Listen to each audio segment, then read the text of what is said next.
तकरीबन 4047 करोड़ रुपया साडा इन्हां ने देण तो इनकार करता। ਤਾਂ ਪਹਿਲਾਂ ਇਹਨਾਂ ਨੇ ਮਾਨ ਸਾਹਿਬ ਨੂੰ ਚਿੱਠੀ ਲਿਖੀ ਸਾਡੇ ਮਾਨਯੋਗ ਮੁੱਖ ਮੰਤਰੀ ਸਾਹਿਬ ਨੂੰ ਕਿ ਜਿਹੜਾ ਤੁਸੀਂ ਪੈਸਾ ਦੀ ਦੁਰਵਰਤੋਂ ਕੀਤੀ ਹੈ, ਅਸੀਂ ਤਾਂ ਦੁਰਵਰਤੋਂ ਕੀਤੀ ਕੋਈ ਨਹੀਂ, ਦੁਰਵਰਤੋਂ ਤਾਂ ਕੈਪਟਨ ਅਮਰਿੰਦਰ ਸਿੰਘ ਨੇ ਕੀਤੀ ਹੈ accounting to act.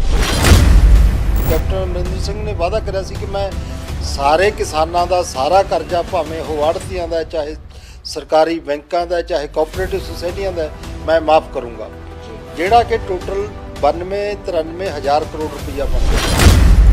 Captain Amarinder Singh कोले कोई प्लानिंग नहीं सी करजा माफ़ करने की, इसलिए उन्हें मंडी बोर्ड के विचों ये पैसा लैके किसानों का कुछ करजा माफ़ किया, परंतु उन्होंने बेस बना के मोदी सरकार ने साडा पिछले 2 सालों तो रूरल डिवेलपमेंट फंड सेंटर के विच रोक रखी। किसान ਜਿਹੜੇ ਨੇ ਉਹ ਲਗਾਤਾਰ ਜਿਸ ਤਰੀਕੇ ਦੇ ਨਾਲ ਧਰਨੇ ਮੁਜ਼ਾਹਰੇ ਕਰ ਰਹੇ ਨੇ, ਹਜੇ ਵੀ ਉਹ ਕਹਿ ਰਹੇ ਨੇ ਕਿ ਇਸ ਵਾਰੀ ਉਹਨਾਂ ਨੇ ਖਾਸ ਕਰਕੇ ਕਿਹਾ ਕਿ ਜਿਹੜੀ ਮੂੰਗੀ ਦੀ ਫਸਲ ਹੈਗੀ ਸਾਡੀ ਉਹ ਵੀ ਰੁਲ ਗਈ। मूंगी है या मक्की है, ये MSP ऐलान की हुई है, परंतु केंद्र की कोई भी एजेंसी खरीद नहीं करती। किसानों के असीं पूरी तरह नाल है, क्योंकि जिहड़ा मंडी सिस्टम इस ढंग नाल बिगड़िया है, मंडी के पैसे दूजे पासे वरतन की वजह कारण बिगड़िया। एडे बड़े इंफ्रास्ट्रक्चर नूं सुधारन वास्ते कुछ समय की लोड़ होंदी है, कुछ फंड्स की लोड़ होंदी है। फंड तुहानूं जिवें दस्सिया कि साडे केंद्र सरकार रोकी बैठी है, तो साडी नीयत मान साहब की सरकार की नीयत बिल्कुल साफ है।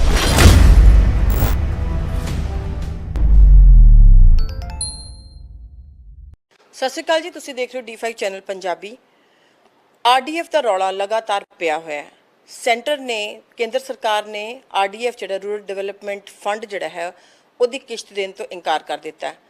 ਇਸ ਦੇ ਨਾਲ ਹੀ ਪੰਜਾਬ ਨੂੰ ਜਿਹੜਾ ਹੈ ਡੈਫੀਨੇਟਲੀ ਕਾਫੀ ਜ਼ਿਆਦਾ ਇਸ ਦਾ ਔਖਾਈ ਹੋ ਰਹੀ ਹੈ, ਕਿਉਂਕਿ RDF ਦਾ ਪੈਸਾ ਜੇ ਆਉਂਦਾ ਤਾਂ ਉਹਦੇ ਵਿੱਚ ਕਿਸਾਨਾਂ ਨੂੰ ਜਾਂ ਫਿਰ ਜਿਹੜਾ ਦਿਹਾਤੀ ਇਲਾਕਾ ਹੈਗਾ ਉਸ ਨੂੰ ਕੋਈ ਨਾ ਕੋਈ ਫਾਇਦਾ ਹੁੰਦਾ, ਔਰ ਇੱਦਾਂ ਹੀ ਹੁੰਦਾ ਰਿਹਾ ਹੈ। ਆਮ ਆਦਮੀ ਪਾਰਟੀ ਦੀ ਸਰਕਾਰ ਹੈ ਇਸ ਟਾਈਮ ਪੰਜਾਬ ਦੇ ਵਿੱਚ। ਜੇ ਗੱਲ ਕਰੀਏ ਤਾਂ ਸੈਂਟਰ ਦੇ ਵਿੱਚ BJP ਹੈ। ਲੋਕ ਸਭਾ ਇਲੈਕਸ਼ਨ ਆਉਣ ਵਾਲੇ ਨੇ, ਕਾਫੀ ਤਰ੍ਹਾਂ ਦੀ ਉਠਕ ਪਟਕ ਹੋਰ ਵੀ ਚੱਲ ਰਹੀ ਹੈ, ਪਰ ਬਾਵਜੂਦ ਉਸ ਦੇ ਸੂਬਿਆਂ ਦੇ ਕੰਮ ਜਿਹੜੇ ਹੈਗੇ ਆ ਉਹ ਫਾਈਨੈਂਸ 'ਤੇ ਡਿਪੈਂਡ ਕਰਦੇ ਆ। ਔਰ RDF ਦਾ ਪੈਸਾ ਬਾਰ-ਬਾਰ ਮੁੱਖ ਮੰਤਰੀ ਭਗਵੰਤ ਮਾਨ ਕਹਿ ਰਹੇ ਨੇ ਕਿ ਸਾਡਾ ਹੱਕ ਹੈਗਾ, ਪਰ ਗੱਲਾਂ ਇੱਥੇ ਤੱਕ ਕਨਸੂਈਆਂ ਆ ਰਹੀਆਂ ਨੇ ਕਿ RDF ਦਾ ਪੈਸਾ ਰੁਕਣ ਦੇ ਕਾਰਨ ਜਿਹੜਾ ਹੈਗਾ ਫਾਈਨੈਂਸਿਸ 'ਤੇ ਪ੍ਰੋਬਲਮ ਆਈ ਹੈ, ਅਤੇ ਇੱਕ ਜਿਹੜਾ ਫਾਰਮ ਡੈਟ ਵੇਵਰ ਸੀਗਾ, ਜਿਹੜਾ ਕਰਜ਼ਾ ਮਾਫੀ ਸੀਗੀ ਕਿਸਾਨਾਂ ਦੀ, ਉਸ ਨੂੰ ਲੈ ਕੇ ਵੀ ਗੱਲਾਂ ਹੋਈਆਂ ਕਿ ਸ਼ਾਇਦ ਉਹਦੇ ਵਿੱਚ ਪੰਜਾਬ ਡਿਫਾਲਟਰ ਹੋਇਆ। ਸਾਡੇ ਨਾਲ ਇਸ ਟਾਈਮ ਹਰਚਰਨ ਬੜਸੜ ਨੇ ਜਿਹੜੇ ਕਿ ਮੰਡੀ ਬੋਰਡ ਦੇ ਚੇਅਰਮੈਨ ਨੇ, ਉਹਨਾਂ ਦੇ ਨਾਲ ਗੱਲਬਾਤ ਕਰਦੇ ਹਾਂ, ਕਿਉਂਕਿ RDF ਤੇ ਇਹਨਾਂ ਸਾਰੀਆਂ ਚੀਜ਼ਾਂ ਦੇ ਨਾਲ ਉਹਨਾਂ ਦਾ ਵੀ ਨਾਤਾ ਹੈਗਾ। ਬਹੁਤ ਬਹੁਤ ਸਵਾਗਤ ਹੈ ਜੀ ਤੁਹਾਡਾ। ਵੈਲਕਮ ਜੀ, ਵੈਲਕਮ ਭੈਣ ਜੀ, ਵੈਲਕਮ। ਮੈਂ ਪਹਿਲੀ ਇੱਕ ਬੰਦ ਹੈ ਮੁੱਢ ਤੇ RDF ਦਾ ਪੈਸਾ ਨਹੀਂ ਆਇਆ, ਬਿਲਕੁਲ ਹੈਗੀ ਹੈ, ਤੇ ਪਰ ਜਿੱਥੋਂ ਤੱਕ ਮੁੱਖ ਮੰਤਰੀ ਸਾਹਿਬ ਦੀ ਗੱਲ ਕਰੀਏ ਉਹ ਬਾਰ-ਬਾਰ ਕਹਿੰਦੇ ਨੇ ਵੀ ਸਾਡਾ ਹੱਕ ਹੈਗਾ ਤੇ ਸੈਂਟਰ ਸਾਡਾ ਜਿਹੜਾ ਹੱਕ ਮਾਰ ਰਹੀ ਹੈ। ਪਰ ਦੂਸਰੇ ਪਾਸੇ ਜੇ ਗੱਲ ਕਰੀਏ ਤਾਂ ਫਾਰਮ ਡੈਟ ਵੇਵਰ ਜਿਹੜੀ ਗੱਲ ਹੈਗੀ ਹੈ, ਕਰਜ਼ਾ ਮਾਫੀ ਦੀ ਗੱਲ ਕਿਸਾਨਾਂ ਦੀ, ਉਹਦੀ ਵੀ ਗੱਲ ਹੈਗੀ ਹੈ, ਤੇ ਗੱਲਾਂ ਐਵੇਂ ਆ ਰਹੀਆਂ ਨੇ ਕਿ ਲੋਨ ਜਿਹੜਾ ਲਿਆ ਸੀ ਕਰਜ਼ਾ ਮਾਫੀ ਵੇਵ ਕਰਨ ਵਾਸਤੇ, ਉਹਨੂੰ ਕਰਜ਼ਾ ਮਾਫੀ ਦਾ ਜਿਹੜਾ ਪੈਸਾ ਸੀਗਾ ਕਿਸਾਨਾਂ ਤੋਂ ਲਿਆ ਉਹਨੂੰ ਵੇਵ ਆਫ ਕਰਨ ਦੇ ਵਾਸਤੇ ਲੋਨ ਲਿਆ ਸੀਗਾ, ਉਹ ਲੋਨ ਦੇ ਨੂੰ ਲੈ ਕੇ ਡਿਫਾਲਟਰ ਹੋ ਗਿਆ ਪੰਜਾਬ।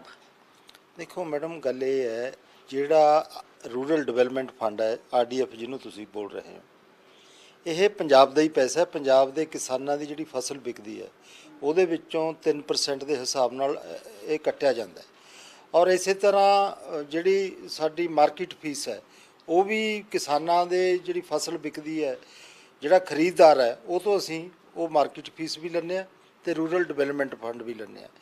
ਜਿਹੜੀ ਮਾਰਕੀਟ ਫੀਸ ਹੈ ਤੇ ਰੂਰਲ ਡਿਵੈਲਪਮੈਂਟ ਫੰਡ ਹੈ, ਇਹਦੀ ਵਰਤੋਂ ਪੰਜਾਬ ਦੀਆਂ ਲਿੰਕ ਰੋਡਸ ਦੀ ਡਿਵੈਲਪਮੈਂਟ ਵਾਸਤੇ, ਮੰਡੀਆਂ ਜਿਹੜੀ ਮੰਡੀ ਕਰਨ ਸਿਸਟਮ ਹੈ ਸਾਡਾ ਉਹਦੀ ਡਿਵੈਲਪਮੈਂਟ ਵਾਸਤੇ ਵਰਤਿਆ ਜਾਂਦਾ ਹੈ। परंतु अफसोस नाल कहना पैंदा है कि जिहड़े ये पैसे जिस परपज़ वास्ते कट्टे जाते हैं, क्योंकि एक्ट दे विच यही है कि ये पैसे कट के तुसीं पिंडां दे विच मंडियां दे नाल लिंक रोड नूं जोड़ना है, किसानां नूं मदद देनी है, जो किसान किसी हादसे का शिकार होंदे ने उन्हां नूं मदद करनी है, मजदूरां नूं मदद करनी है जो किसी हादसे का शिकार होंदे ने। परंतु कैप्टन अमरिंदर सिंह के टाइम की होया, उन्होंने कुछ पैसा मंडी बोर्ड का जिहड़ा मार्केट फीस का सीगा, रूरल डिवेलपमेंट दा फंड सीगा, उहदे विच्चों 8000 के करीब उन्होंने पैसा ਕਰੋੜ ਰੁਪਇਆ ਲੋਕ ਕਿਸਾਨਾਂ ਦੇ ਕਰਜ਼ਾ ਮਾਫੀ ਵਾਸਤੇ ਵਰਤ ਲਿਆ। 8000 ਸੀ ਜਾਂ 4000 8000 ਕਰੋੜ ਸੀ। ਜੀ ਜੀ। ਪਰੰਤੂ ਅਸੀਂ ਚਾਹੁੰਦੇ ਹਾਂ ਕਿਸਾਨਾਂ ਦਾ ਕਰਜ਼ਾ ਮਾਫ ਹੋਵੇ। ਕੈਪਟਨ ਅਮਰਿੰਦਰ ਸਿੰਘ ਨੇ ਵਾਅਦਾ ਕਰਿਆ ਸੀ ਕਿ ਮੈਂ ਸਾਰੇ ਕਿਸਾਨਾਂ ਦਾ ਸਾਰਾ ਕਰਜ਼ਾ, ਭਾਵੇਂ ਉਹ ਆੜ੍ਹਤੀਆਂ ਦਾ, ਚਾਹੇ ਸਰਕਾਰੀ ਬੈਂਕਾਂ ਦਾ, ਚਾਹੇ ਕੋਆਪਰੇਟਿਵ ਸੁਸਾਇਟੀਆਂ ਦਾ, ਮੈਂ ਮਾਫ ਕਰੂੰਗਾ, ਜਿਹੜਾ ਕਿ ਟੋਟਲ 92-93 ਹਜ਼ਾਰ ਕਰੋੜ ਰੁਪਈਆ ਬਣਦਾ ਹੈ। ਕੈਪਟਨ ਅਮਰਿੰਦਰ ਸਿੰਘ ਕੋਲੇ ਕੋਈ ਪਲਾਨਿੰਗ ਨਹੀਂ ਸੀਗੀ ਕਰਜ਼ਾ ਮਾਫ ਕਰਨ ਦੀ, ਇਸ ਲਈ ਉਹਨੇ ਮੰਡੀ ਬੋਰਡ ਦੇ ਵਿੱਚੋਂ ਇਹ ਪੈਸਾ ਲੈ ਕੇ ਕਿਸਾਨਾਂ ਦਾ ਕੁਝ ਕਰਜ਼ਾ ਮਾਫ ਕੀਤਾ। ਪਰੰਤੂ ਉਹਨੂੰ ਬੇਸ ਬਣਾ ਕੇ ਮੋਦੀ ਸਰਕਾਰ ਨੇ ਸਾਡਾ ਪਿਛਲੇ 2 ਸਾਲਾਂ ਤੋਂ ਰੂਰਲ ਡਿਵੈਲਪਮੈਂਟ ਫੰਡ ਤੇ ਕੁਝ ਮੰਡੀ ਜਿਹੜੀ ਫੀਸ ਹੈ ਉਹਨੂੰ ਸੈਂਟਰ ਦੇ ਵਿੱਚ ਰੋਕ ਰੱਖਿਆ ਹੈ, ਜਿਹਦੇ ਵਿੱਚ ਸਾਡਾ ਰੂਰਲ ਡਿਵੈਲਪਮੈਂਟ ਫੰਡ ਤਕਰੀਬਨ 3622 ਕਰੋੜ ਹੈਗਾ, ਔਰ ਜਿਹੜੀ ਸਾਡੀ ਮੰਡੀ ਫੀਸ ਹੈ ਉਹ ਹੈਗੀ 424 ਕਰੋੜ। ਤਕਰੀਬਨ 4047 ਕਰੋੜ ਰੁਪਈਆ ਸਾਡਾ ਇਹਨਾਂ ਨੇ ਦੇਣ ਤੋਂ ਇਨਕਾਰ ਕਰਤਾ। ਪਹਿਲਾਂ ਇਹਨਾਂ ਨੇ ਮਾਨ ਸਾਹਿਬ ਨੂੰ ਚਿੱਠੀ ਲਿਖੀ, ਸਾਡੇ ਮਾਨਯੋਗ ਮੁੱਖ ਮੰਤਰੀ ਸਾਹਿਬ ਨੂੰ, ਕਿ ਜਿਹੜਾ ਤੁਸੀਂ ਪੈਸਾ ਦੀ ਦੁਰਵਰਤੋਂ ਕੀਤੀ ਹੈ, ਅਸੀਂ ਤਾਂ ਦੁਰਵਰਤੋਂ ਕੀਤੀ ਕੋਈ ਨਹੀਂ, ਦੁਰਵਰਤੋਂ ਤਾਂ ਕੈਪਟਨ ਅਮਰਿੰਦਰ ਸਿੰਘ ਨੇ ਕੀਤੀ ਹੈ ਅਕਾਊਂਡਿੰਗ ਟੂ ਐਕਟ। ਪਰੰਤੂ ਉਸ ਤੋਂ ਬਾਅਦ ਮਾਨ ਵਿਧਾਨ ਸਭਾ 'ਚ ਮਤਾ ਵੀ ਪਾਸ ਕਰਤਾ ਸੀ ਕਿ ਅੱਗੇ ਵਾਸਤੇ ਜੋ ਰੂਰਲ ਡਿਵੈਲਪਮੈਂਟ ਦਾ ਫੰਡ ਹੈ ਜਾਂ ਸਾਡੀ ਮਾਰਕੀਟ ਫੀਸ ਹੈ ਉਹਨੂੰ ਅਸੀਂ ਉਸੇ ਪਰਪਸ ਵਾਸਤੇ ਵਰਤਾਂਗੇ ਜਿਸ ਵਾਸਤੇ ਅਸੀਂ ਕੱਟੀ ਜਾਂਦੀ ਹੈ। ਹੁਣ ਇਹਦੇ ਬਾਵਜੂਦ ਉਹ ਮਤਾ ਵੀ ਅਸੀਂ ਮੋਦੀ ਸਰਕਾਰ ਨੂੰ ਭੇਜ ਚੁੱਕੇ ਹਾਂ, ਮਾਨ ਸਾਹਿਬ ਭੇਜ ਚੁੱਕੇ ਨੇ, ਪਰੰਤੂ ਇਹਦੇ ਬਾਵਜੂਦ ਸਾਡਾ ਉਹ ਪੈਸਾ ਰਿਲੀਜ਼ ਨਹੀਂ ਕੀਤਾ ਗਿਆ।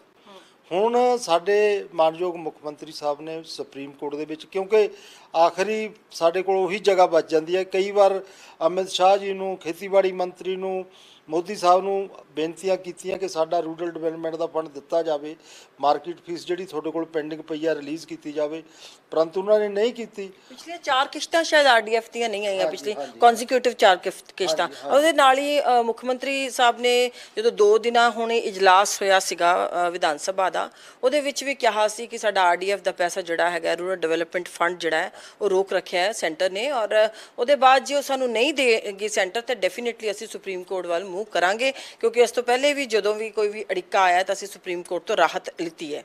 ਕੁਦਰਤੀ ਗੱਲ ਹੈ, ਜਦੋਂ ਸਰਕਾਰ ਨਾ ਸੁਣੇ ਸਾਡੇ ਕੋਲ ਅੰਤਮ ਸਹਾਰਾ ਸੁਪਰੀਮ ਕੋਰਟ ਹੀ ਰਹਿੰਦੀ ਆ, ਅਦਾਲਤਾਂ ਹੀ ਰਹਿ ਜਾਂਦੇ ਨੇ, ਕਿਉਂਕਿ ਅਸੀਂ ਕਾਨੂੰਨ ਦੇ ਤਹਿਤ ਇਹ ਪੈਸਾ ਕਟਾਇਆ, ਕਾਨੂੰਨ ਦੇ ਤਹਿਤ ਪੰਜਾਬ ਦੇ ਲੋਕਾਂ ਦਾ ਹੱਕ ਹੈ। ਅਸੀਂ ਇਸ ਪੈਸੇ ਦੇ ਨਾਲ ਪੰਜਾਬ ਦੀਆਂ ਸਾਰੀਆਂ ਸੜਕਾਂ, ਮੰਡੀਕਰਨ ਦਾ ਸਿਸਟਮ ਅਪਗ੍ਰੇਡ ਕਰਨਾ, ਕਿਉਂਕਿ ਇਹ ਪੈਸਾ ਹੋਰ ਕਿਤੇ ਵਰਤੇ ਹੀ ਨਹੀਂ ਜਾ ਸਕਦਾ। ਮਾਨ ਸਾਹਿਬ ਨੇ ਤਾਂ ਰੈਜ਼ੋਲੂਸ਼ਨ ਵੀ ਪਾਸ ਕਰਤਾ, ਇਹਦੇ ਬਾਵਜੂਦ ਜੇ ਭਾਜਪਾ ਦੀ ਸਰਕਾਰ ਰੋਕਦੀ ਹੈ, ਬੜੀ ਸ਼ਰਮ ਦੀ ਗੱਲ ਹੈ। ਅਸੀਂ ਸੁਪਰੀਮ ਕੋਰਟ ਦੇ ਵਿੱਚ ਕੇਸ ਮਾਨ ਸਾਹਿਬ ਨੇ ਪਾਇਆ, ਸਾਨੂੰ ਪੂਰੀ ਉਮੀਦ ਹੈ ਕਿ ਸਾਨੂੰ ਇਨਸਾਫ ਮਿਲੂਗਾ ਔਰ ਸਾਡਾ ਪੈਸਾ ਸਾਨੂੰ ਜਲਦੀ ਰਿਲੀਜ਼ ਹੋਊਗਾ ਜੀ। ਅਦਰਵਾਈਜ਼ ਜੇ ਦੇਖਿਆ ਜਾਏ ਤਾਂ ਕਿਉਂਕਿ ਕਿਸਾਨ ਜਿਹੜੇ ਨੇ ਉਹ ਲਗਾਤਾਰ ਜਿਸ ਤਰੀਕੇ ਦੇ ਨਾਲ ਧਰਨੇ ਮੁਜ਼ਾਹਰੇ ਕਰ ਰਹੇ ਨੇ, ਹਜੇ ਵੀ ਉਹ ਕਹਿ ਰਹੇ ਨੇ ਕਿ ਇਸ ਵਾਰੀ ਉਹਨਾਂ ਨੇ ਖਾਸ ਕਰਕੇ ਕਿਹਾ ਕਿ ਜਿਹੜੀ ਮੂੰਗੀ ਦੀ ਫਸਲ ਹੈਗੀ ਸਾਡੀ ਉਹ ਵੀ ਰੁਲ ਗਈ ਮੰਡੀ ਦੇ ਵਿੱਚ। ਸਾਨੂੰ ਉਸ ਤਰੀਕੇ ਦੀ ਜਿਹੜੀ ਸਰਕਾਰ ਨੇ ਕਿਹਾ ਸੀ ਵੀ ਤੁਹਾਨੂੰ MSP ਤੇ ਅਸੀਂ ਚੱਕਾਂਗੇ, ਸਾਡੀਆਂ ਜਿਹੜੀ ਫਸਲ ਹੈ ਪੂਰੀ ਚੱਕੀ ਨਹੀਂ ਗਈ, ਤੇ ਉਸ ਤਰੀਕੇ ਦੇ ਨਾਲ ਕਹਿੰਦੇ ਫਿਰ ਸਰਕਾਰਾਂ ਕਹਿੰਦੀਆਂ ਨੇ ਬਾਰ-ਬਾਰ, ਔਰ ਚਾਹੇ ਹੁਣ ਮੌਜੂਦਾ ਹੈ ਜਾਂ ਪਿਛਲੀਆਂ ਸਰਕਾਰਾਂ ਨੇ, ਉਹ ਕਹਿੰਦੀਆਂ ਨੇ ਬਾਰ-ਬਾਰ ਵੀ ਅਸੀਂ ਬਦਲ ਦੇਵਾਂਗੇ ਤੁਹਾਨੂੰ, ਖਾਸ ਕਰਕੇ ਝੋਨੇ ਤੇ ਜੇ ਕਣਕ ਦੀ ਗੱਲ ਕਰ ਲਈਏ। ਤੇ ਤੁਹਾਨੂੰ ਲੱਗਦਾ ਹੈ ਕਿ ਕਿਉਂਕਿ ਇਸ ਵਾਰ ਵੀ ਜੇ ਕਿਸਾਨ ਸੈਟੀਸਫਾਈਡ ਨਹੀਂ ਹੈਗਾ, ਜੇ ਮੂੰਗੀ ਦੀ ਉਹਨਾਂ ਦੀ ਫਸਲ ਜਿਹੜੀ ਹੈ ਉਹ ਮੱਕੀ ਤੇ ਮੂੰਗੀ ਬਾਰ-ਬਾਰ ਉਹਨਾਂ ਨੇ ਕਹਿੰਦੇ ਵੀ ਅਸੀਂ ਬਦਲ ਦੇ ਤੌਰ ਤੇ ਬੀਜ ਕੇ ਵੀ ਦੇਖਦੇ ਹਾਂ, ਪਰ ਮੂੰਗੀ ਦਾ ਖਾਸ ਕਰਕੇ ਕਿਹਾ ਸੀਗਾ ਇਸ ਵਾਰ ਤੁਹਾਡੀ ਸਰਕਾਰ ਨੇ ਵੀ ਅਸੀਂ ਚੱਕਾਂਗੇ। ਗੱਲ ਇਹ ਹੈ ਮੈਡਮ, ਦੇਖੋ ਜਿਹੜੀ ਤੁਹਾਡੀ ਮੂੰਗੀ ਹੈ ਜਾਂ ਮੱਕੀ ਹੈ, ਇਹ ਤੇ MSP ਐਲਾਨ ਕੀਤੀ ਹੋਈ ਹੈ, ਪਰੰਤੂ ਕੇਂਦਰ ਦੀ ਕੋਈ ਵੀ ਏਜੰਸੀ ਖਰੀਦ ਨਹੀਂ ਕਰਦੀ। ਜਿਸ ਤਰ੍ਹਾਂ ਕਣਕ ਤੇ ਜੀਰੀ ਨੂੰ ਕੇਂਦਰ ਦੀਆਂ ਏਜੰਸੀਆਂ ਖਰੀਦ ਕਰਦੀਆਂ ਨੇ, ਉਸੇ ਤਰ੍ਹਾਂ ਮੱਕੀ ਤੇ ਮੂੰਗੀ ਨੂੰ ਵੀ ਕੇਂਦਰ ਦੀਆਂ ਏਜੰਸੀਆਂ ਖਰੀਦ ਕਰਨ ਤਾਂ MSP ਮਿਲ ਸਕਦੀ ਹੈ। ਉਹਦੇ ਵਿੱਚ ਸਾਡਾ ਕਸੂਰ ਘੱਟ ਹੈ, ਕੇਂਦਰ ਦੀਆਂ ਏਜੰਸੀਆਂ ਦਾ ਕਸੂਰ ਜ਼ਿਆਦਾ ਹੈ, ਕਿਉਂਕਿ ਸਾਡੇ ਕੋਲ ਤਾਂ ਕੋਈ ਇਹੋ ਜਿਹੇ ਸਾਧਨ ਹੈ ਨਹੀਂ ਜਿਹਦੇ ਨਾਲ ਅਸੀਂ ਖਰੀਦ ਕੇ ਅੱਗੇ ਵੇਚ ਸਕੀਏ। ਇਸ ਲਈ ਇਹਦਾ ਕਸੂਰ ਜ਼ਿਆਦਾ ਕੇਂਦਰ ਦੇ ਸਿਰ ਜਾਂਦਾ, ਔਰ ਬਿਲਕੁਲ ਸਾਨੂੰ ਇਸ ਗੱਲ ਦਾ ਅਫਸੋਸ ਹੈ ਤੇ ਮਾਨ ਸਾਹਿਬ ਆਉਣ ਵਾਲੇ ਸਮੇਂ 'ਚ ਇਹਦੇ ਵਾਸਤੇ ਪਾਲਿਸੀ ਬਣਾਉਣਗੇ ਜ਼ਰੂਰ। ਇਹਦੇ ਬਾਰੇ ਸੋਚ ਵਿਚਾਰ ਚੱਲ ਰਿਹਾ ਹੈ ਕਿ ਕਿਸ ਤਰ੍ਹਾਂ ਇਸ ਮਸਲੇ ਨੂੰ ਹੱਲ ਕੀਤਾ ਜਾਵੇ।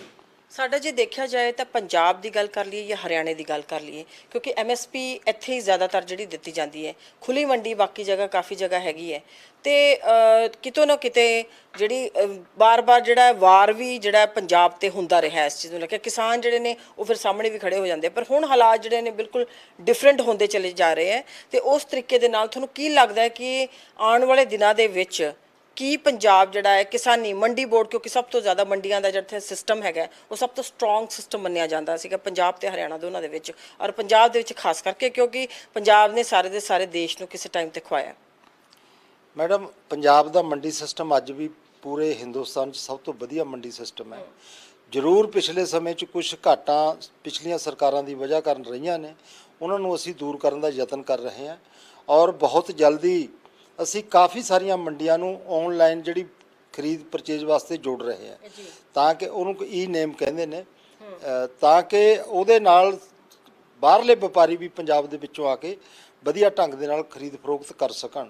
ਇੱਕ ਸਿਸਟਮ ਅੱਜ ਕੱਲ੍ਹ ਇੰਟਰਨੈਸ਼ਨਲ ਲੈਵਲ ਤੇ ਜਿਸ ਤਰ੍ਹਾਂ ਡਿਵੈਲਪਮੈਂਟ ਹੋ ਰਹੀਆਂ ਨੇ, ਵਪਾਰੀ ਆਪਣੇ ਘਰ ਬੈਠ ਕੇ ਪੰਜਾਬ ਦੇ ਵਿੱਚੋਂ ਫਸਲ ਖਰੀਦ ਸਕੇ, ਉਹਦੇ ਬਾਰੇ ਅਸੀਂ ਸਿਸਟਮ ਡਿਵੈਲਪ ਕਰ ਰਹੇ ਹਾਂ ਬਹੁਤ ਜਲਦੀ ਪੰਜਾਬ ਦੇ ਵਿੱਚ। ਜੀ ਜੀ, ਹੋਰ ਨਵੀਆਂ ਚੀਜ਼ਾਂ ਕਿਹੜੀਆਂ ਐਡ ਆਨ ਕਰ ਰਹੇ ਹੋ ਤੁਸੀਂ, ਖਾਸ ਕਰਕੇ ਜੇ ਕਿਸਾਨਾਂ ਨੂੰ ਜਿਸ ਤਰੀਕੇ ਦੇ ਨਾਲ ਰਾਹਤ ਮਿਲੇ, ਕਿਉਂਕਿ ਹਜੇ ਵੀ ਕਿਤੇ ਨਾ ਕਿਤੇ ਕਿਸਾਨਾਂ ਦੀ ਆਵਾਜ਼ਾਂ ਬਾਰ-ਬਾਰ ਬੁਲੰਦ ਹੁੰਦੀਆਂ ਨੇ, ਔਰ ਮੰਡੀਆਂ ਨੂੰ ਲੈ ਕੇ ਕਈ ਵਾਰ ਉਹਨਾਂ ਨੂੰ ਲੱਗਦਾ ਵੀ ਸਾਡੀ ਫਸਲ ਜਿਹੜੀ ਹੈ ਰੁਲ ਰਹੀ ਹੈ ਜਾਂ ਮੰਡੀ ਵੀ ਸਾਨੂੰ ਉਸ ਲੈਵਲ ਤੇ ਸਪੋਰਟ ਨਹੀਂ ਕਰ ਰਹੀ, ਕਿਉਂਕਿ ਪਿਛਲੀਆਂ ਸਰਕਾਰਾਂ ਤੋਂ ਤਾਂ ਉਹਨਾਂ ਨੂੰ ਸ਼ਿਕਾਇਤਾਂ ਸੀਗੀਆਂ, ਪਰ ਬਦਲਦੀ ਸਰਕਾਰ ਜਿਹੜੀ ਆਈ ਹੈ, ਨਵੀਂ ਸਰਕਾਰ ਤੋਂ ਉਮੀਦਾਂ ਬੜੀਆਂ ਲਾਈਆਂ ਨੇ ਸਭ ਨੇ।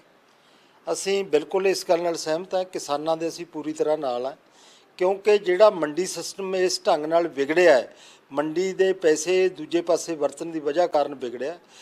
ਸਾਡੀ ਸਰਕਾਰ ਵੱਲੋਂ ਤਾਂ ਪੂਰੀ ਤਰ੍ਹਾਂ ਪੈਸਾ ਉੱਥੇ ਹੀ ਵਰਤਿਆ ਜਾਣਾ ਹੈ ਜਿੱਥੇ ਜਿਸ ਪਰਪਸ ਵਾਸਤੇ ਕੱਟਿਆ ਗਿਆ, ਪਰੰਤੂ ਐਡੇ ਵੱਡੇ ਇਨਫਰਾਸਟ੍ਰਕਚਰ ਨੂੰ ਸੁਧਾਰਨ ਵਾਸਤੇ ਕੁਝ ਸਮੇਂ ਦੀ ਲੋੜ ਹੁੰਦੀ ਹੈ, ਕੁਝ ਫੰਡਸ ਦੀ ਲੋੜ ਹੁੰਦੀ ਹੈ। ਫੰਡ ਤੁਹਾਨੂੰ ਜਿਵੇਂ ਦੱਸਿਆ ਕਿ ਸਾਡੇ ਕੇਂਦਰ ਸਰਕਾਰ ਰੋਕੀ ਬੈਠੀ ਹੈ, ਤੇ ਸਾਡੀ ਨੀਅਤ, ਮਾਨ ਸਾਹਿਬ ਦੀ ਸਰਕਾਰ ਦੀ ਨੀਅਤ ਬਿਲਕੁਲ ਸਾਫ਼ ਹੈ।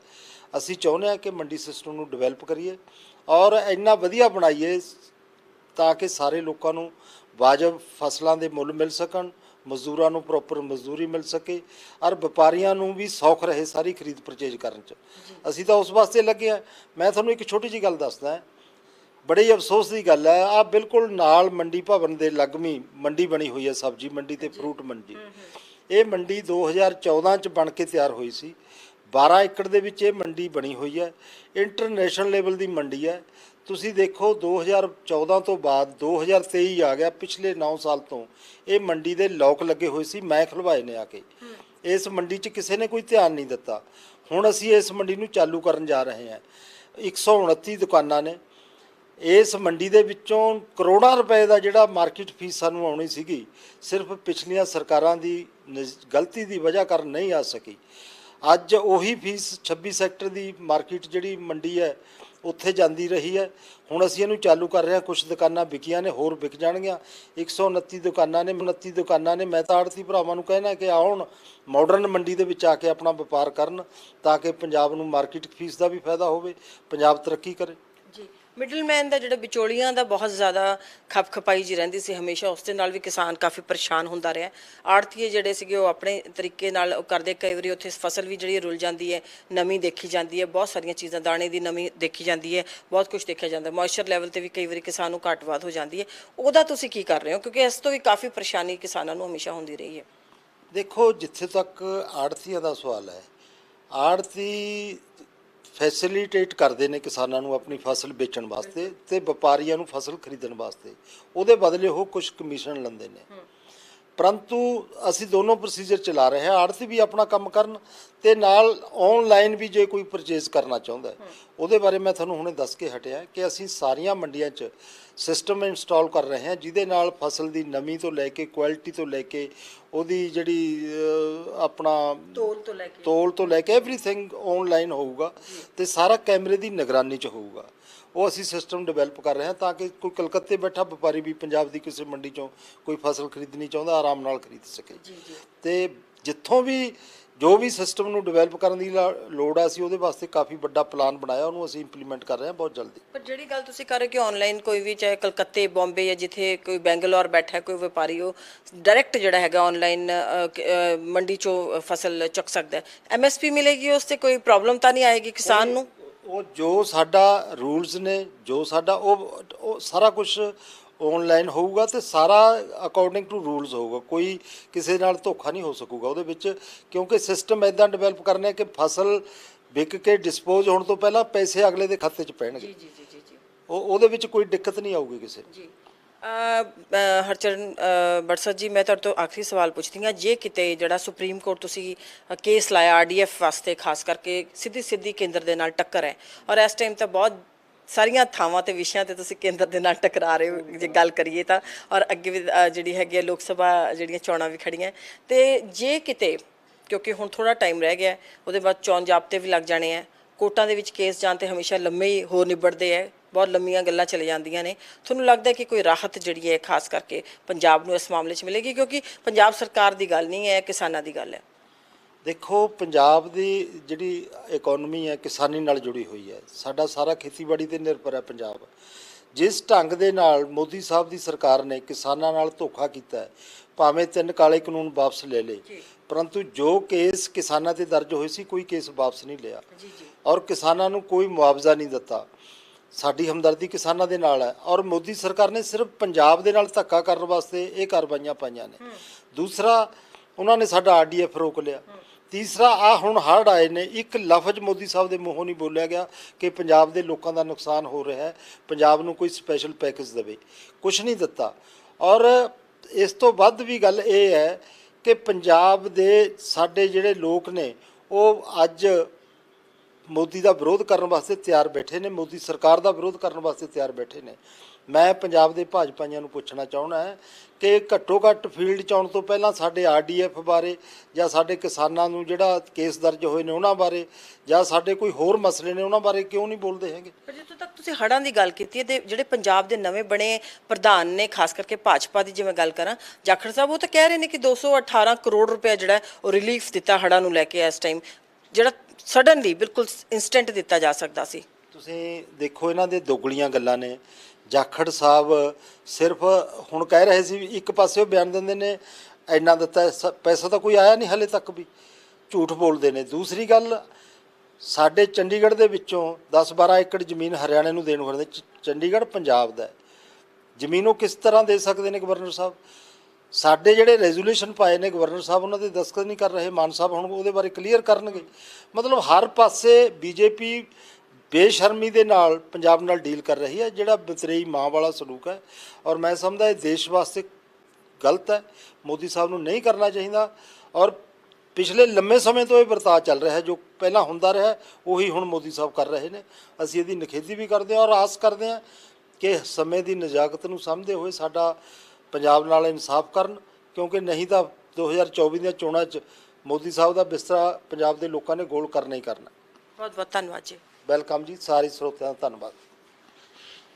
ਇਹ ਸਾਡੇ ਨਾਲ ਸੀਗੇ ਹਰਚਰਨ ਬੜਸਰ, ਜਿਹੜੇ ਕਿ ਮੰਡੀ ਬੋਰਡ, ਪੰਜਾਬ ਮੰਡੀ ਬੋਰਡ ਦੇ ਚੇਅਰਮੈਨ ਨੇ, ਔਰ ਉਹਨਾਂ ਨੇ ਬੜੇ ਤਫਸੀਲ ਦੇ ਨਾਲ ਸਾਡੇ ਨਾਲ ਗੱਲਬਾਤ ਕੀਤੀ, ਔਰ ਖਾਸ ਕਰਕੇ RDF ਦਾ ਜਿਹੜਾ ਮਸਲਾ ਹੈਗਾ ਉਹਦੇ ਵਿੱਚ ਉਹਨਾਂ ਨੇ ਕਿਹਾ ਹੈ ਕਿ RDF ਦਾ ਪੈਸਾ ਰੋਕੀ ਬੈਠੀ ਹੈ ਕੇਂਦਰ ਸਰਕਾਰ, ਔਰ ਉਹਦੇ ਲਈ ਹੁਣ ਅਸੀਂ ਜਿਹੜਾ ਕੋਰਟ ਦਾ ਦਰਵਾਜ਼ਾ ਖਟਖਟਾਇਆ ਹੈ, ਔਰ ਸੁਪਰੀਮ ਕੋਰਟ 'ਚ ਜਾ ਕੇ ਅਸੀਂ ਇਹਦੀ ਗੁਹਾਰ ਲਾਈ ਹੈ। ਪਰ ਉਹਦੇ ਨਾਲ ਹੀ ਉਹਨਾਂ ਨੇ ਕਿਹਾ ਕਿ ਅਸੀਂ ਮੰਡੀਆਂ ਨੂੰ ਹੋਰ ਜ਼ਿਆਦਾ ਸਟਰੋਂਗ ਬਣਾਉਣ ਜਾ ਰਹੇ ਹਾਂ, ਜਿਹੜਾ ਸਾਡਾ ਸਿਸਟਮ ਹੈ ਉਹਨੂੰ ਪੁਖਤਾ ਬਣਾਉਣ ਜਾ ਰਹੇ ਹਾਂ, ਔਰ ਨਾਲ ਹੀ ਉਹਨੂੰ ਇਸ ਤਰੀਕੇ ਦਾ ਆਧੁਨਿਕ ਬਣਾਉਣ ਜਾ ਰਹੇ ਹਾਂ ਕਿ ਇੱਥੋਂ ਬੈਠੇ ਬੈਠੇ ਵੀ ਜਿਹੜਾ ਕੋਈ ਕਲਕੱਤਾ ਬੈਠਾ ਵਪਾਰੀ ਹੈ, ਭਾਵੇਂ ਕੋਈ ਬੈਂਗਲੌਰ ਬੈਠਾ ਵਪਾਰੀ ਹੈ, ਚਾਹੇ ਕੋਈ ਪੁਣੇ ਬੈਠਾ ਵਪਾਰੀ ਹੈ, ਉਹ ਵੀ ਜਿਹੜਾ ਹੈ ਸਾਡੀਆਂ ਮੰਡੀਆਂ ਦੇ ਵਿੱਚੋਂ ਡਾਇਰੈਕਟ ਜਿਹੜਾ ਉਹ ਕੋਈ ਵੀ ਗ੍ਰੇਨ ਜਾਂ ਜਿਸ ਤਰੀਕੇ ਦੀ ਉਹਨੂੰ ਫਸਲ ਚਾਹੀਦੀ ਹੈ ਉਹ ਬਿਲਕੁਲ ਚੁੱਕ ਸਕੇਗਾ, ਔਰ ਉਸ ਦੇ ਵਿੱਚ ਕਿਸੇ ਵੀ ਤਰੀਕੇ ਦਾ ਧੋਖਾ ਜਿਹੜਾ ਨਹੀਂ ਹੋਏਗਾ, ਡਾਇਰੈਕਟ ਪੈਸੇ ਜਿਹੜੇ ਉਹ ਕਿਸਾਨ ਦੇ ਖਾਤੇ ਵਿੱਚ ਜਾਣਗੇ। ਪਰ ਜਿੱਥੋਂ ਤੱਕ RDF ਦੇ ਪੈਸੇ ਦੀ ਗੱਲ ਹੈ, ਉਹਨਾਂ ਨੇ ਕਿਹਾ ਕਿ ਕੇਂਦਰ ਸਾਡੇ ਨਾਲ ਵਧੀਕੀ ਕਰ ਰਹੀ ਹੈ, ਸਾਡਾ ਹੱਕ ਹੈਗਾ, ਔਰ ਮੁੱਖ ਮੰਤਰੀ ਭਗਵੰਤ ਮਾਨ ਨੇ ਵੀ ਇਹੀ ਗੱਲ ਬਾਰ-ਬਾਰ ਵਿਧਾਨ ਸਭਾ ਦੇ ਵਿੱਚ ਵੀ ਦੁਹਰਾਈ ਹੈ। ਪਰ ਮੰਡੀ ਬੋਰਡ ਦੇ ਚੇਅਰਮੈਨ ਹਰਚਰਨ ਬੜਸਰ ਅੱਜ ਸਾਡੇ ਨਾਲ ਸੀ, ਤੇ ਉਹਨਾਂ ਨੇ ਤਫਸੀਲ ਨਾਲ ਇਸ ਤੇ ਸਾਡੇ ਨਾਲ ਗੱਲਬਾਤ ਕੀਤੀ ਹੈ। ਕੈਮਰਾ ਪਰਸਨ ਸਰਬਜੀਤ ਦੇ ਨਾਲ ਬਿੰਦੂ ਸਿੰਘ, ਮੋਹਾਲੀ। ਤੁਸੀਂ ਦੇਖਦੇ ਰਹੋ D5 channel Punjabi. D5 channel Punjabi ਤੇ ਹੋਵੇਗੀ ਪੱਖ ਦੇ ਮੁੱਦਿਆਂ ਦੀ ਗੱਲ, ਸਿਆਸੀ ਪਾਰਟੀਆਂ ਨੂੰ ਕਰਾਂਗੇ ਸਵਾਲ, ਤਾਂ ਕਿ ਲੋਕ ਮਸਲੇ ਹੋਣ ਹੱਲ। D5 ਚੈਨਲ ਪੰਜਾਬੀ ਤੇ ਪੰਜਾਬ ਡਿਬੇਟ ਸੋਮਵਾਰ ਤੋਂ ਸ਼ੁੱਕਰਵਾਰ ਤੱਕ ਸ਼ਾਮੀ 6 ਵਜੇ ਤੋਂ 7 ਵਜੇ ਤੱਕ ਵੇਖਣਾ ਨਾ ਭੁੱਲਣਾ ਪੰਜਾਬ ਡਿਬੇਟ। ਨਿਡਰ ਹਾਂ, ਨਿਰਪੱਖ ਰਹਾਂਗੇ, ਆਜ਼ਾਦ ਹਾਂ, ਸੱਚ ਕਹਾਂਗੇ। ਗੱਲ ਕਰਾਂਗੇ ਸਿਆਸੀ ਹਵਾ ਦੀ, ਹੋਣਗੇ ਹੁਕਮਰਾਨਾਂ ਨੂੰ ਸਿੱਧੇ ਸਵਾਲ। ਸਭ ਤੋਂ ਪਹਿਲਾਂ ਪਹੁੰਚਾਵਾਂਗੇ ਤੁਹਾਡੇ ਤੱਕ ਸਿਰਫ ਸੱਚੀ ਖਬਰ। ਦੱਸਾਂਗੇ ਕੌਣ ਕਰ ਰਿਹਾ ਹੈ ਤੁਹਾਡੇ ਤੇ ਸਬਰ। ਵਿਦੇਸ਼ਾਂ 'ਚ ਬੈਠੇ ਪੰਜਾਬੀਆਂ ਦੇ ਹੱਕ ਦੀ ਕਰਾਂਗੇ ਗੱਲ। ਕੈਨੇਡਾ ਦੀ ਹਰ ਸਿਆਸੀ ਖਬਰ ਲੈ ਕੇ ਆਵਾਂਗੇ ਤੁਹਾਡੇ ਵੱਲ। ਉਭਰਾਂਗੇ ਪੰਜਾਬ ਦੀ ਆਵਾਜ਼ ਬਣ ਕੇ। ਹੋਣਗੇ ਹਰ ਪਹਿਲੂ ਤੇ ਰੋਜ਼ ਚਰਚੇ। ਖੁੱਲਾਂਗੇ ਅੰਦਰੂਨੀ ਰਾਜ। ਬਣਾਂਗੇ ਬੁਲੰਦ ਆਵਾਜ਼। ਖੇਡ, ਸਿੱਖਿਆ, ਸਿਹਤ, ਖੇਤੀ ਦੀ ਬਾਤ ਪਾਵਾਂਗੇ। ਹਰ ਪਿੰਡ, ਹਰ ਸ਼ਹਿਰ ਜਾਵਾਂਗੇ। ਮਨੋਰੰਜਨ ਨਾਲ ਜੁੜੇ ਕਲਾਕਾਰਾਂ ਨਾਲ ਕਰਵਾਵਾਂਗੇ ਮੁਲਾਕਾਤ। ਸੰਘਰਸ਼ਾਂ ਵਾਲੀ ਜ਼ਿੰਦਗੀ ਤੇ ਮਾਰਾਂਗੇ ਝਾਤ। ਕੀ ਨੇ ਸਾਡੇ ਕਾਨੂੰਨ, ਫਰਜ਼ ਤੇ ਅਧਿਕਾਰ? ਕੀ ਕਰਦੀ ਹੈ ਸਾਡੀ ਸਰਕਾਰ? ਕੀ ਹੈ ਤੁਹਾਡੀ ਮੁਸ਼ਕਲ ਦਾ ਹੱਲ?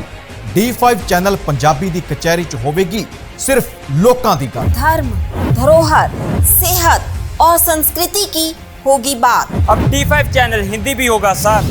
D5 चैनल पंजाबी, अपनी धरती अपने लोक। ਸਤਿ ਸ਼੍ਰੀ ਅਕਾਲ ਜੀ, ਮੈਂ ਹਾਂ ਕੁਲਰਾਜ ਰੰਧਾਵਾ ਤੇ ਤੁਸੀਂ ਵੇਖ ਰਹੇ ਹੋ D5 ਚੈਨਲ ਪੰਜਾਬੀ, ਜਿਹੜਾ ਲਾਂਚ ਹੋ ਚੁੱਕਾ ਹੈ ਹੁਣ ਕੈਨੇਡਾ ਵਿੱਚ।